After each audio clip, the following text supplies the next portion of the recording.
Assalamualaikum warahmatullahi wabarakatuh. Selamat datang di channel Ngaji Sejarah Islam, tempat kita mengaji masa lalu untuk menata masa depan.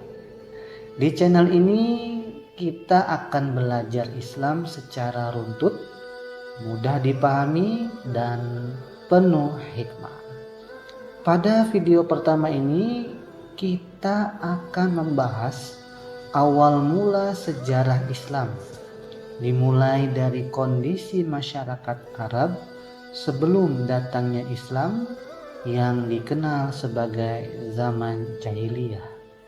Nah, untuk memahami betapa besar perubahan yang dibawa oleh Islam, kita perlu terlebih dahulu mengenal bagaimana keadaan dunia Arab sebelum Islam hadir.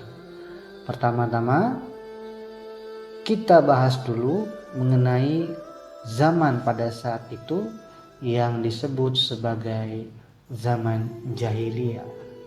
Jahiliyah berasal dari kata jahala yang berarti kebodohan. Namun kebodohan di sini bukan berarti mereka tidak cerdas. Faktanya, bangsa Arab saat itu pandai bersyair dan ahli dalam berdagang. Yang dimaksud jahiliyah adalah kebodohan dalam akidah, rusaknya akhlak, tidak dapat membedakan antara kebenaran dan kebatilan, serta tidak adanya petunjuk yang benar di tengah-tengah mereka. Jadi, kalau kita simpulkan, jahiliyah sebenarnya adalah kehidupan tanpa tuntunan dari Sang Pencipta, yaitu Allah Subhanahu wa Ta'ala. Nah, mengapa pada saat itu disebut sebagai zaman jahiliyah? Mari kita lihat kondisi kehidupan sosial masyarakat Arab pada saat itu. Pertama, kedudukan perempuan dipandang rendah oleh masyarakat Arab saat itu. Anak perempuan dipandang sebagai aib, bahkan mereka tega mengubur bayi perempuannya hidup-hidup demi menjaga rasa malu keluarga dari tradisi yang menganggap anak perempuan sebagai aib dalam keluarga. Karena itulah Allah Subhanahu wa Ta'ala mengecam perbuatan ini dalam surat At-Takwir ayat 8 dan 9, yang artinya, dan apabila bayi perempuan yang dikubur hidup-hidup ditanya, karena dosa apakah dia dibunuh? Nauzubillah min dzalik. Selain kedudukan perempuan yang dipandang sebagai aib, mayoritas masyarakat Arab pada saat itu menyembah berhala. Bahkan sesembahan itu ada yang dibuat dari roti dan dimakan oleh mereka sendiri. Mereka juga menamai berhala-berhala itu dengan sebutan Hubal, Lata, Uzza, dan Manat. Mereka mengenal Allah namun menjadikan berhala sebagai perantara. Allah Subhanahu wa Ta'ala berfirman dalam surat Yusuf ayat 106 yang artinya, dan kebanyakan mereka tidak beriman kepada Allah, melainkan mereka mempersekutukannya. Inilah bentuk kesyirikan yang merajalela pada saat itu. Selain itu, masyarakat Arab pada saat itu juga sering melakukan ketidakadilan sosial yang kuat menindas yang lemah, budak diperlakukan semena-mena, tidak ada hukum yang adil. Keadilan ditentukan oleh kekuatan suku. Masyarakat Arab pada saat itu juga sangat menggemari minuman keras. Perjudian merupakan hal yang lumrah, apalagi perzinahan tidak dipermasalahkan pada saat itu. Tidak hanya itu, bahkan perang antar suku pun dapat terjadi tanpa alasan yang jelas. Sungguh kehidupan yang sangat keras di tengah-tengah padang pasir. Meski demikian, masih ada nilai kebaikan yang dimiliki masyarakat Arab pada saat itu, seperti keberanian dan sangat memuliakan tamu. Untuk itu, Islam datang bukan untuk menghapus semua, tetapi untuk menyempurnakannya. Rasulullah Shallallahu Alaihi Wasallam bersabda, sesungguhnya aku diutus untuk menyempurnakan akhlak yang mulia. Hadis riwayat Ahmad. Oke, sekarang kita lanjut ke salah satu kota di Jazirah Arab.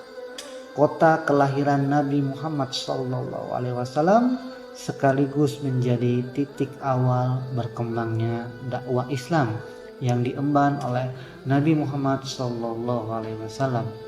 Pada saat itu Mekah merupakan pusat perdagangan penting di jalur antara Yaman dan Syam. Mekah dihuni oleh suku Quraisy yang kuat, namun secara sosial terpecah oleh sistem kabilah. Mereka menjadi salah satu pusat ekonomi di Jazirah Arab karena terdapat Ka'bah sebagai salah satu tempat suci yang diakui memiliki keberkahan jauh sebelum Islam datang, sehingga menjadikannya tujuan ziarah penting. Ka'bah telah dibangun oleh Nabi Ibrahim dan Nabi Ismail alaihissalam sekitar 1200 tahun sebelum Nabi Muhammad Sallallahu Alaihi Wasallam lahir di kota Mekah. Seperti pada firman Allah Subhanahu Wa Taala dalam surat Al-Baqarah ayat 127 yang artinya, dan ketika Ibrahim meninggikan dasar-dasar Baitullah bersama Ismail, namun seiring waktu tauhid berubah menjadi syirik. Ka'bah dipenuhi oleh berhala-berhala yang berjumlahnya kurang lebih 360 berhala. Ibadah pun juga menyimpang dari ajaran Nabi Ibrahim alaihissalam. Meskipun demikian, Allah lah yang menjaga kota Mekah sebagai pusat lahirnya Islam. Namun saat itu dunia berada dalam kekacauan. Dunia didominasi oleh dua kekuatan besar yang terus-menerus bersaing. Kekaisaran Romawi Timur yang dikenal dengan nama Bizantium yang berpusat di Konstantinopel menguasai wilayah Eropa, Afrika Utara, dan sebagian Asia Barat. Sedangkan Kekaisaran Persia berpusat di Irak yang menganut agama Majusi atau penyembah api. Penindasan terjadi di mana-mana. Manusia kehilangan arah hidup. Allah Subhanahu wa taala berfirman dalam surat Ar-Rum ayat 41 yang artinya, telah tampak kerusakan di darat dan di laut disebabkan perbuatan manusia. Dunia sedang gelap dan cahaya itu akan segera datang. Lantas mengapa Allah membiarkan jahiliyah terjadi?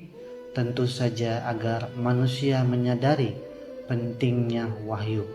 Agar jelas perbedaan antara gelap dan terang, Islam datang sebagai rahmat bagi seluruh alam. Allah Subhanahu wa taala berfirman dalam surat Al-Anbiya ayat 107 yang artinya, dan tidaklah kami mengutus engkau melainkan sebagai rahmat bagi seluruh alam. Islam membawa tauhid, Islam membawa keadilan, Islam membawa akhlak mulia. Menjelang kelahiran Nabi Muhammad SAW terjadi peristiwa besar seperti hancurnya pasukan bergajah Abraha yang hendak menyerang Ka'bah, menandai awal perubahan besar bagi peradaban dunia. Zaman jahiliyah bukan sekedar masa lalu.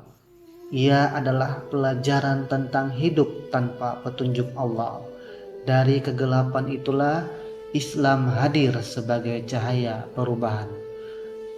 Pada video berikutnya kita akan membahas sejarah Nabi Muhammad SAW sejak masa kecil hingga diangkat menjadi Rasul. Terima kasih sudah menonton Ngaji Sejarah Islam. Jangan lupa subscribe, like, komen, dan bagikan video ini agar semakin banyak yang belajar sejarah Islam. Jangan lupa juga nyalakan lonceng notifikasi agar tidak ketinggalan cerita dan hikmah dari sejarah Islam. Wassalamualaikum warahmatullahi wabarakatuh.